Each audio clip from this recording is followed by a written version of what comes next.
D-Rex has now made its official debut on the big screen, giving us the chills and thrills we were expecting. But most people, especially those who avidly follow Jurassic, were left with more questions rather than answers. So today on Koji Center, we'll delve deep into the known anatomy of the Distortus Rex while taking into account its history that could possibly lay bare some of its hidden secrets, including why InGen decided to let this mutant roam about instead of terminating it.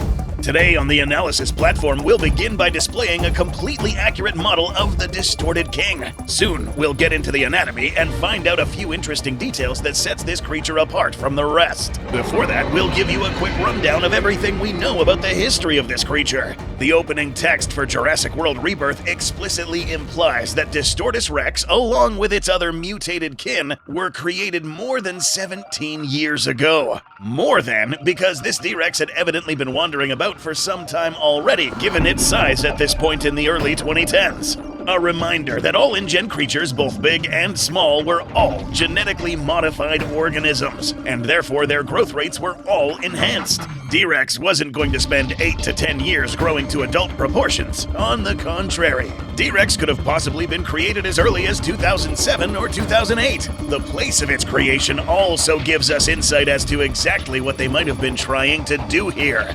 St. Hubert, the island who was also recently slapped with the label of Site C, was another InGen facility where even more wild experiments took place. In a place where two-headed, further mutated mutadons were brought forth, two-headed triceratops, alien-looking embryos, it's clear that some of these creatures did not come out as intended. The fact that we do see other mutated creatures, or what evidently seems to be InGen's first stab at hybrid territory, makes us think that this place was actually purposely instigating mutations in their creatures. A mutation, by definition, is a change in the DNA sequence or chromosomes of a living organism. The meddling with what are known as Hox genes in a creature could result in things like what we saw in the movie: extra limbs or heads in animals, distorted proportions, dysfunctional internal anatomies. We saw it all in this lab. Distortus Rex, although obviously mutated, might have wound out that way purposefully to some extent. The InGen geneticists maybe did not intend for D-Rex to look like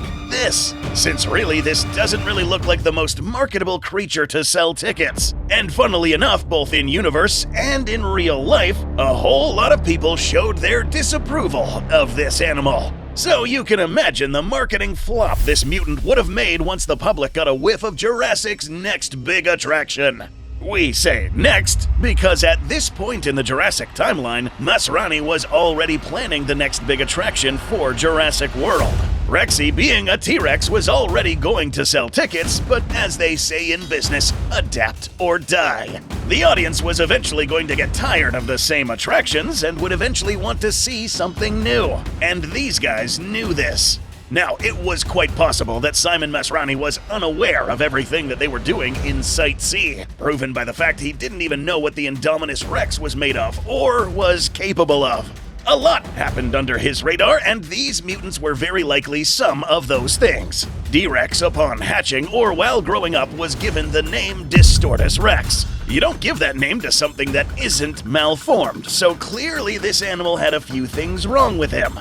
So, why keep him alive and let him grow to such size? Well, here's where things get a little interesting. Recall in the movie how this doorway had a digital label reading D-Rex V23, very likely short for version 23. While not explicitly mentioned in the film, we can't ignore what this implies. This Distortus Rex may not have been given this name upon birth, but instead this was a name given to a very early line of predecessors, further implying that InGen had previously made different attempts at purposefully modifying the T-Rex genome to something different. So if we entertain the idea that there were indeed 22 other prior D-Rex iterations, where are they? Well, the answer to that may well explain why they didn't kill, or rather terminate, this one. In the film, Dr. Loomis threw around the question as to why they didn't put down the mutated creatures. A very short, obvious answer to this was that they didn't have to. They probably all died already. The previous 22 mutants' anatomy was so faulty that they may have all died upon birth or as infants. This is further supported by the fact that we did see the bodies of young two-headed Triceratops and Brachiosaurus in tanks, possibly deceased creatures who didn't make it past infancy. Could this smaller embryo also have been another D-Rex who died earlier? It's hard to tell at this point, but everything so far hints that this D-Rex was the 23rd version, and this one was the only one who managed to stay alive. The InGen crew likely wanted to keep this one alive, despite it being still mutated and non-marketable, to study it, so as to not make the same mistakes again. But later on, we saw they made completely new ones. Let's take a look at the D-Rex as it appeared in the film and see if we can't find out what else is going on under the hood. The Distortus Rex has easily the most distinctive body of any theropod in the franchise. We still aren't sure of what went into its genome, but the name and some of the features of its body do imply that the base at least was a Tyrannosaurus. This specifically makes sense if it was supposed to be the replacement for Rexy eventually. It's possible that other major contributors are present, with the arms looking suspiciously primate-like, and something else in the DNA mix was also likely present to bump up the weight. Looking like somebody threw a xenomorph and a rancor into a mixer, this six-limbed body is malformed, but as we saw in the film, it was functional. This extra set of limbs was probably the result of InGen messing with the Hox genes. For those non-biologists in the audience, these are essentially the hard coding of a body. They tell the rest of the DNA how to build the basic layout of an organism. You can make edits within the Hox genes to change the shape and configuration of a limb in a lab, but changing the entire Hox gene sequences is extremely difficult to happen naturally. This is why all land vertebrates don't have more than 4 limbs, or at least shouldn't. What happened with D-Rex was probably either an error or maybe an experimental edit done purposely. Obviously, with this method, it's extremely unlikely that you're gonna get the desired results the first time, hence explaining the previous 22 versions. But InGen happened to make this one functional enough to keep alive. These limbs allowed this animal to grab objects and bring them close to his mouth, tipped with claws for shredding and rending, but the most interesting addition to these hands was the pollex, the anatomical term for the thumb. That's right, folks, and we start entering shady territory for this one. Both D-Rex and Indominus share at least 2 things in common: base genome of T-Rex and opposable thumbs. The latter having absolutely nothing to do with the base contributor. The presence of the said pollex may have explained how InGen managed to give the Indominus the opposable thumb as well. This may be yet another reason why they kept this one alive. They might have failed at making a creature that would be sponsored by Verizon Wireless, but this version may have had a few things done correctly. This thumb would be present in all 3 subsequent hybrids seen in the franchise: Scorpius, Indominus, and the Indoraptor. But it happened on St. Hubert Island first. The arms and hands may have been one of the very few things keeping this thing alive on this island, both because it helped this big animal move around and pick up its food, and perhaps InGen seeing this hand mutation being the only thing salvageable out of version 23. However, there were arguably more faults than virtues in D-Rex. One was probably the head. One error that gave it its trademark appearance was its noggin, seemingly a case of hydrocephaly in the skull. This is a result of when fluid has built up inside of the skull as it formed. The result is a bulbous, soft top of the head resembling that of an embryo's. This soft, squishy melon is fortunately held really high away from any shorter, lesser theropods that could sink their teeth in.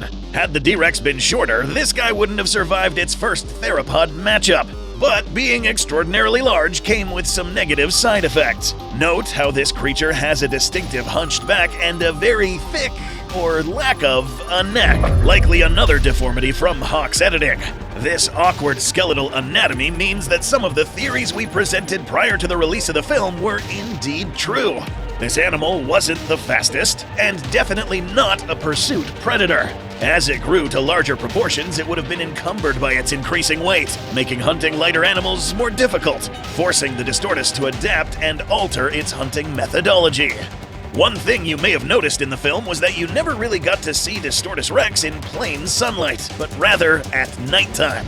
Being so large and slow would have forced D-Rex to think and determine that the best way to acquire its next big meal was to go the stealthy route. Using the cover of darkness and being relatively silent when it wants to when lurking around in the dark, this may have been the only way this D-Rex would have actually been able to hunt down and kill anything of note. This creature may have relied on the element of surprise and ambushed any large herbivores, with a quick short lunge and leveraging those long arms and hands to bring an unsuspecting victim closer to the business end, its jaws.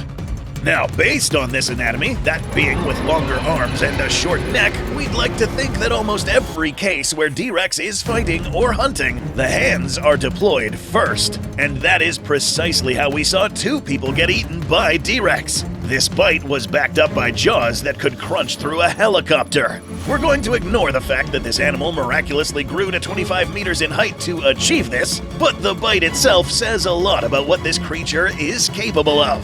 We've all seen the older documentaries of a mechanical T-Rex biting into cars. While a scaled-up T-Rex could maybe do the same to a helicopter, the fact that this is still a malformed skull can't be ignored. Its warped jaw proportions would indicate that this bite force shouldn't be as good as a T-Rex on paper, but sheer size gives it plenty of power. As long as the herbivorous population of Isle St. Hubert keeps breeding, we're expecting D-Rex to stay alive for quite some time. Perhaps making a reappearance in the next outing. Perhaps long enough to live the best life it possibly can. Or perish in an epic battle against another formidable foe.